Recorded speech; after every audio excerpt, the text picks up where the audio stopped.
If the skunk doesn't react right away, then we're probably okay.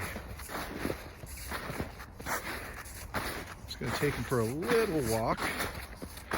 Obviously, we have a closed vehicle. We don't want to put him inside there. We just want to make sure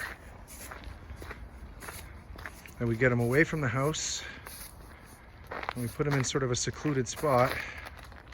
There's not really anywhere to go here. So Well, do you want to? Far, so. No, if you want to, you could put him up here. I don't know. I've seen the backyards and dogs. Well, the key as well. When the skunk comes out, we don't make eye contact. Gentle lift.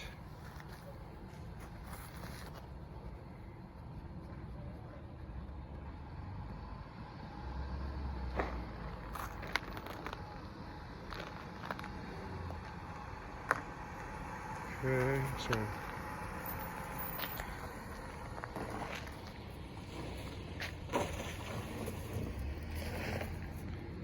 skunks are very docile animals.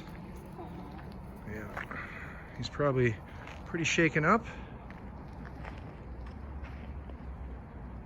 And off we go. Successful animal removal.